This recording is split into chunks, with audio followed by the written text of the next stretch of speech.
Esmalt eemaldan tsikli küljest originaal kukkumisraua.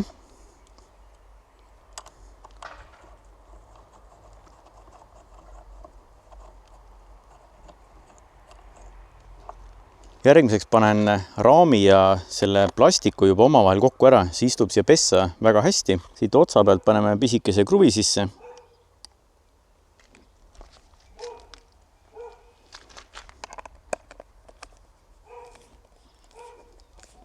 Kruvikeerega tugevasti kinni.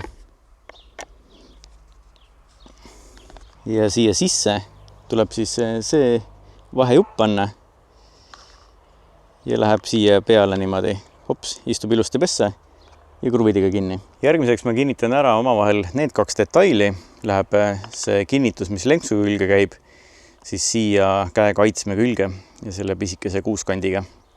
Ja selle jaoks oli vaja just seda väiksemat kuuskantvetit ka. Siin nagu näha, need poldid on kõik ka juba keermeliimi saanud. Jäävad kenasti tugevasti kinni.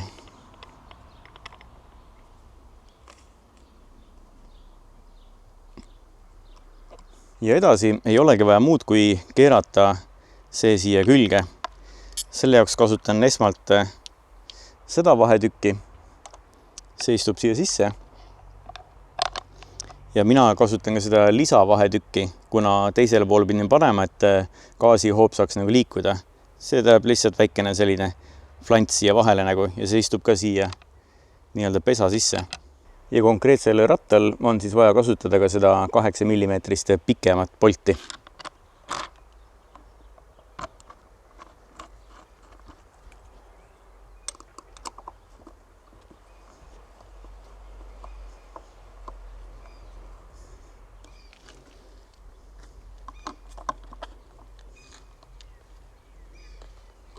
Mis ma arvan, et minu rattal oli väga hea, on see, et on need nii-öelda poldi vindid juba siia lenksu otstesse ära lisatud. Et mõned lenksud on ju sellised, kus on nii-öelda tühi auk, aga selle jaoks on ka sellel samal Parkbustersil olemas siis oma nii-öelda komplekt, mis on selliste nii-öelda tüübilitega, et saab täpselt samad kätte kaitsme panna ka nii-öelda tühi auku.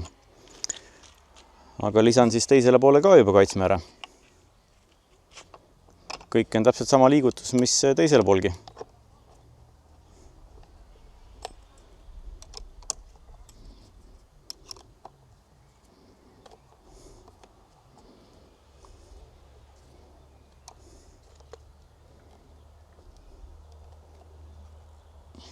Ja niisama lihtne see töö oligi. Siit edasi on juba selline lõppviimistlus, et vaadata, mida võib-olla tõsta natukene kõrgemale või mida mitte. Aga kuna see nii-öelda kate on nii väga suur, siis ma arvan, et ta jääb väga hästi mind tuule eest ja vihma eest kaitsma. Ja lisaks need raamid on ka tegelikult üllatavalt jäigad. Või karta, et siit midagi hakkab nagu läbi painduma, siis ma arvan, et seda ohtu ka päris kindlasti ei ole. Ja kaugust on piisavalt, sõrmedel ette ei jää. Vajadusel saab neid tegelikult ka veel ette poole nihutada.